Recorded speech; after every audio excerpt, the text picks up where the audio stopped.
Barring further developments, this latest threat from Tehran to close the Strait of Hormuz will likely pass without incident. It will, however, create the potential for close encounters between US and Iranian naval forces in the region, leaving open a window of heightened risk of miscalculation. Furthermore, the likelihood of a war between Hezbollah and possibly Iran continues to grow by the day. If or when that war happens, the United States and the coalition will find it difficult to stay out of the line of fire. This first appeared late last year. President of Iran Hassan Rouhani threatened to close the Strait of Hormuz in response to potential sanctions that could be levied upon Iranian oil exports. Threats which were echoed by the Islamic Revolutionary Guard Corps, IRGC. President Donald Trump has given countries until November 4, 2018, to stop importing petroleum from Iran. This wide-scale ban is part of a new campaign of confrontation and pressure against the Islamic Republic.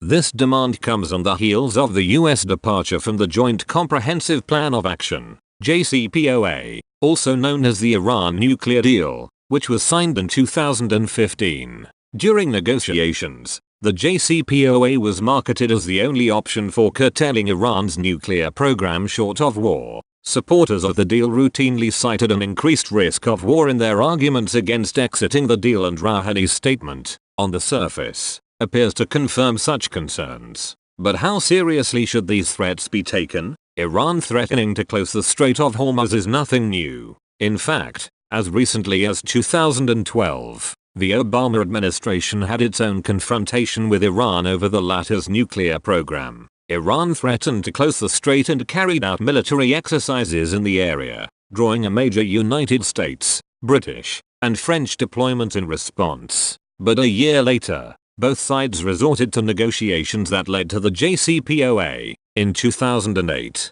citing fears of a US or Israeli attack, the commander of the IRGC, Mohammad Ali Jafari, threatened to close the Strait of Hormuz in retaliation. During the 1980 to 1988 Iran-Iraq War, both sides targeted one another's shipping as part of a total war effort, raising fears that Iran might attempt to make the Strait of Hormuz impassable. Iran used mines as part of its strategy, eliciting an operation to safeguard Kuwaiti shipping, codenamed Operation Earnest Will. Beginning in summer 1987, it lasted over a year and a half and involved increasingly direct combat between the United States and Iran, culminating in Operation Praying Mantis in spring 1988. In the one-day air naval battle, the United States scored a decisive victory, with Iran losing several warships during the exchange, while inflicting no losses in return. Apart from the events that took place from 1987 to 1988, none of these incidents resulted in open warfare.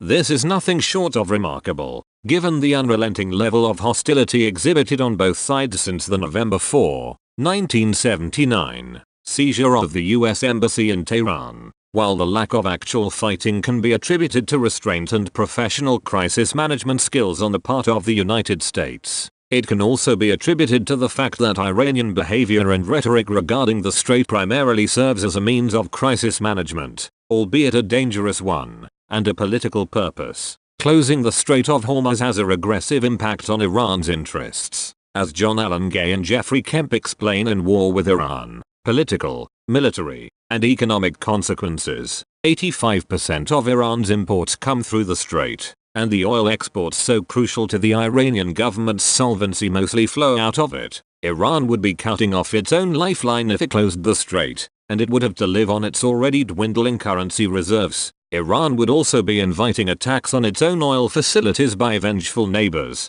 and it would isolate itself internationally. So, in contemplating any Strait of Hormuz closure scenario, it should immediately be noted such a move by Iran amounts to one of desperation, employed only in a situation in which Tehran sees no other way out of its predicament. Therefore, a strait closure is unlikely. The United States is well aware of this, and the Iranian leadership probably realizes Washington can call its bluff any time. So why does Tehran continue to make such threats? By threatening to close the vital waterway linking the oil-rich Persian Gulf with the world, through which approximately a third of the world's petroleum is ferried, Iran stokes fears of war and economic crisis. This not only raises gas prices in anticipation of supply disruptions, but it also influences world opinion towards the direction of de-escalation, which would pressure the United States to back away from its own red lines. Given the number of countries that rely on Middle Eastern oil, including that of Iran,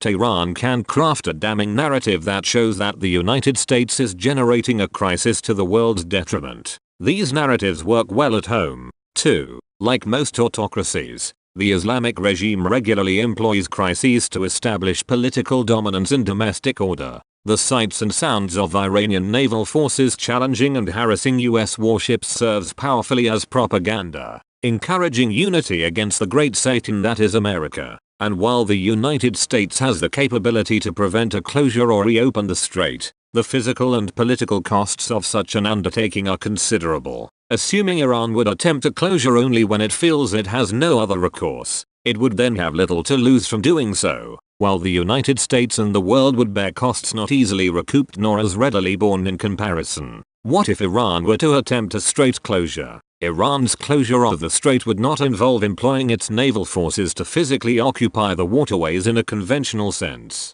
Rather, it would make the strait impassable utilizing an anti-access area denial strategy, A2/AD strategy. For Iran, mines would form the centerpiece of this strategy to turn the choke point into a no-go zone. Afterwards, it can use land-based anti-ship missiles, ASMs, to prevent clearance operations or to directly target enemy warships and civilian shipping. Should Iranian leadership deem it necessary to deploy naval forces, the IRGC possesses a large fleet of small fast attack craft. Though lightly armed, the craft can prove a menace to conventional warships, via the use of swarming tactics to overwhelm adversaries and employ hit-and-run attacks that are notoriously difficult to counter. On a higher level, Iran could target United States and allied military facilities in the region or even civilian population centers with ballistic missiles as a means of deterrence. The ability of the United States and its allies to reopen the Strait of Hormuz comes down to preparation. Should advance warning be received of an impending closure attempt, the forces of Central Command, CENTCOM, would mobilize and naval forces, particularly one or more aircraft carrier strike groups, would be rushed to region to force Iran to alter its calculations or to intervene before it makes much progress in making the waterways impassable. Should the United States and its allies be caught off guard, then the costs of reopening the strait could be exorbitant. For example, Gay and Kemp estimated the cost of a Hormuz mine clearance operation to be $230.10 million. Even something as routine as maintaining 2 carrier strike groups, CSGs, on station for a week was estimated to be $106 million. In the event of a more serious military confrontation, a 2017 RAND report calls for the deployment of, among other things, 21 Air Force fighter squadrons and 4 CSGs. It is more difficult to estimate human casualties, but these numbers make clear there are prohibitive upfront costs to a crisis in the Strait of Hormuz,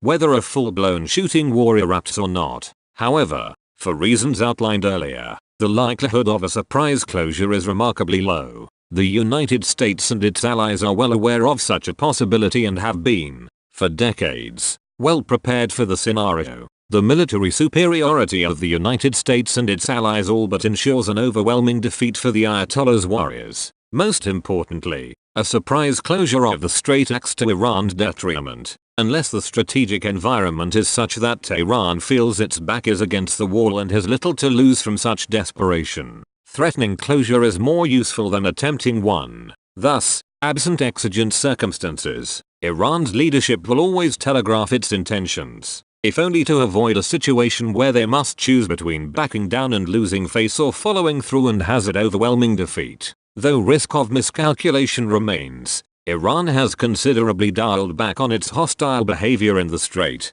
while increasing its aggressive activities elsewhere. But if Tehran wants its threat to at least be taken seriously, it may need to again resort to maritime provocations against commercial shipping and the US military. Iran's de-emphasizing of the Gulf in its strategy does not appear to be something that will last much longer. Some observers are predicting a cataclysmic war between the Jewish state and Hezbollah in the near future. Given Hezbollah serves as Iran's most prominent proxy, there are concerns such a conflict will draw Tehran in as well, risking a major regional conflagration. Israel has, in fact, already clashed numerous times with Iran-backed militias in Syria in recent weeks and months, raising the likelihood of direct warfare between Jerusalem and Tehran. Although Washington does not possess a mutual defense treaty with Jerusalem, the former would still support the latter's war effort through the provision of armaments, logistics, intelligence support, among other products. Furthermore, the United States currently has troops deployed in Syria,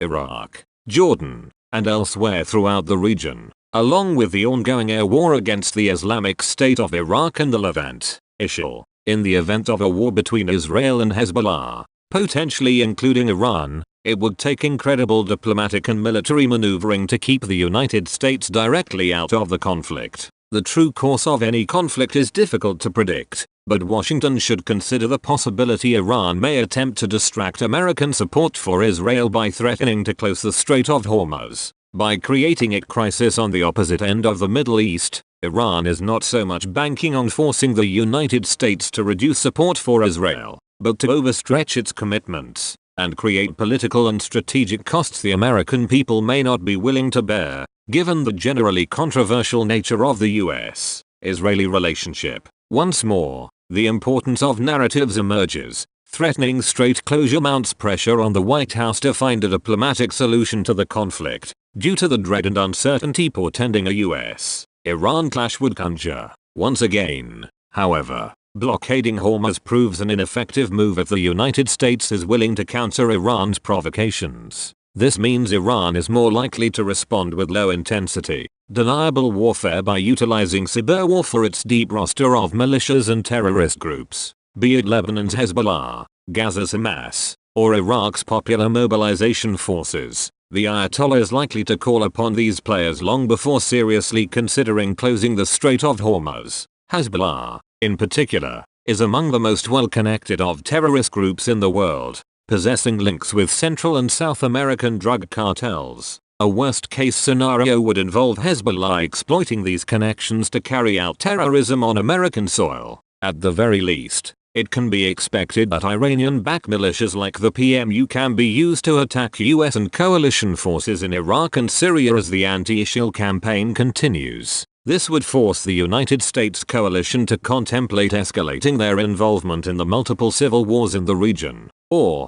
to their obvious detriment, refrain from retaliation. Barring further developments, this latest threat from Tehran to close the Strait of Hormuz will likely pass without incident. It will, however, create the potential for close encounters between US and Iranian naval forces in the region, leaving open a window of heightened risk of miscalculation. Furthermore, the likelihood of a war between Hezbollah and possibly Iran continues to grow by the day. If or when that war happens, the United States and the coalition will find it difficult to stay out of the line of fire.